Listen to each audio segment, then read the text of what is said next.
उर्मिला की बहू मधु बहुत ही मुंहफट थी। उसे इस बात की बिल्कुल भी समझ नहीं थी कि कब किसे क्या बोलना है। एक बार उर्मिला मधु के साथ अपनी बहन यशोदा के घर एक शादी में दूसरे गांव आती है। मधु इससे पहले उस गांव में नहीं आई थी। मधु का दूसरा महीना चल रहा था। वो गर्भवती थी। चलो सही किया, तुम शादी में तो आई, इससे पहले तो तुम आई ही नहीं थी। तू तो जानती ही है यशोदा, मधु का तीसरा महीना चल रहा है। चंदन जरूरी काम से शहर गया हुआ था। मैंने सोचा मधु को घर में अकेला क्या छोड़ूं, साथ ही ले आती हूँ। हाँ, बहुत अच्छा किया।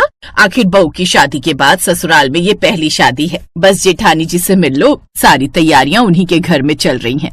यशोदा की जेठानी कलावती की बेटी की शादी थी, इसलिए सब लोग यशोदा की जेठानी के घर इकट्ठा हुए थे। कलावती के घर में एक गाय थी जो घर के पीछे एक खूंटे से बंधी हुई थी। कलावती की बेटी सुमन उसे खाना देने के लिए जाती है। साथ में मधु भी चली गई। सुमन, ये इस गाय का पेट क्यों बड़ा हुआ है? कहीं कोई फोड़ा हुआ है क्या? नहीं भाभी, फोड़ा नहीं है। गौ माता गर्भवती है, माँ बनने वाली है, जैसे आप माँ बनने वाले हो। अच्छा, मुझे लगा पता नहीं कौन सी बीमारी हुई है तुम्हारी गाय को। वैसे ये गौ माता गाय का बच्चा जन्मेगी या फिर इंसानी बच्चा? भाभी, गौ माता के लिए ऐसे मजाक नहीं करते। ये हमारी बहुत पुरानी गौ माता है, हम इनकी पूजा करते हैं। तभी कलावती भी आ जाती है। मधु बहू, जैसे एक औरत को गर्भावस्था में बहुत सी दिक्कतें आती हैं, वैसे ही एक पशु को भी आती हैं। इसलिए कभी किसी पशु की गर्भावस्था में ऐसे खिल्ली नहीं उड़ानी चाहिए। आप सब कितना परेशान हो गए मेरे जरा सा कहने पर। अरे ये गाय है ना, ये बोलती है ना ही कुछ समझती है। मैंने इसे अगर कुछ कह भी दिया तो ये मेरा कुछ नहीं बिगाड़ सकती। और अभी तो आप कह रहे हो ना ये वैसे भी गर्भवती है, तो मुझे कुछ क्या ही कहेगी। मधु हंसती हुई वहाँ से जाने लगती है। तभी गौ माता उसे गुस्से में श्राप दे देती है।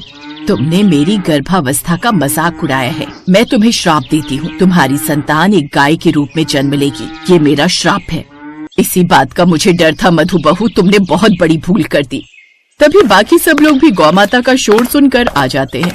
क्या हुआ कलावती, मेरी बहू ने क्या किया? क्या हुआ बहू, तुमने कुछ किया क्या? ताई जी, मधु भाभी गौ माता का मजाक उड़ा रही थी, इसलिए गुस्से में आकर गौ माता ने इन्हें श्राप दे दिया कि इनके एक गाय जन्म लेगी। हे भगवान मधु, तूने ये क्या कर दिया? क्यों किसी पशु का मजाक उड़ाया? तूने बहुत बड़ी गलती कर दी बहू।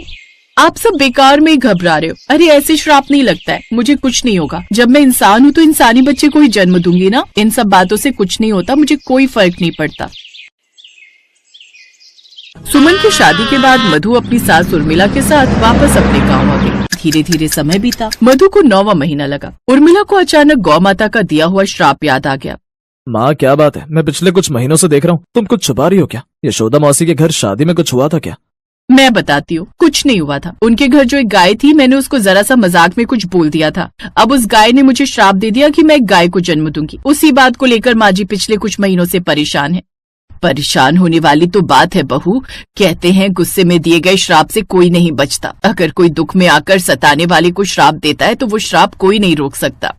माँ, ये बात कहकर तो तुमने मेरे मन में भी घबराहट पैदा कर दिया। पर अब तो तब तक कुछ नहीं हो सकता जब तक मधु माँ नहीं बन जाती। ये तो बच्चे के जन्म के बाद ही पता चलेगा। हमारे नसीब में जो लिखा होगा वो तो हमें भुगतना ही होगा। और फिर एक रात मधु की तबीयत अचानक बिगड़ जाती है। उसे प्रसव का दर्द छिड़ जाता है। कुछ घंटों बाद जब मधु को होश आता है तो वो सबके चेहरों पर चिंता देखती है। मेरा बच्चा कहाँ है? सुनिए, आप तो कुछ बोलिए। माँ जी, आप भी चुप हो। मेरा बच्चा कहाँ है? कोई कुछ बोलता क्यों नहीं? अब बोलने को क्या ही रह गया है बहू। गौ माता का श्राप तुम्हें लग गया। तुमने एक ऐसी बच्ची को जन्म दिया है जिसका धड़ तो इंसानी है पर मुंह गाय का। गौ माता का श्राप असर कर गया बहू। तुम्हारी गलती की सजा तुम्हारी बेटी को मिली है। ये देखो तुम्हारी बच्ची, तुमने इस बच्ची को जन्म दिया है। एक ऐसी बच्ची जिसका आधा शरीर इंसानी और आधा शरीर गाय का था, देखकर मधु की आंखों में आंसू आ जाते हैं और वो अपनी बच्ची से लिपट कर रो पड़ती है। मुझे माफ कर दे मेरी बच्ची, ये सब मेरी वजह से हुआ है। ना मैं गौ माता का मजाक उड़ाती और ना ही मुझे कोई श्राप मिलता। मैं जीवन में किसी का मजाक नहीं उड़ाऊंगी। मेरी बच्ची को ठीक करवा दो माँ जी। मुझे यकीन हो गया है कि श्राप में बहुत बड़ी ताकत होती है। अगर किसी को लग जाए तो उसका सब कुछ बर्बाद हो जाता है। मुझे अपनी भूल की क्षमा मांगनी है माँ जी। मुझे गौ माता के पास ले चलो। तुम्हें अपनी भूल का एहसास हुआ है बहू, हम गौ माता से माफी मांगेंगे। चलो।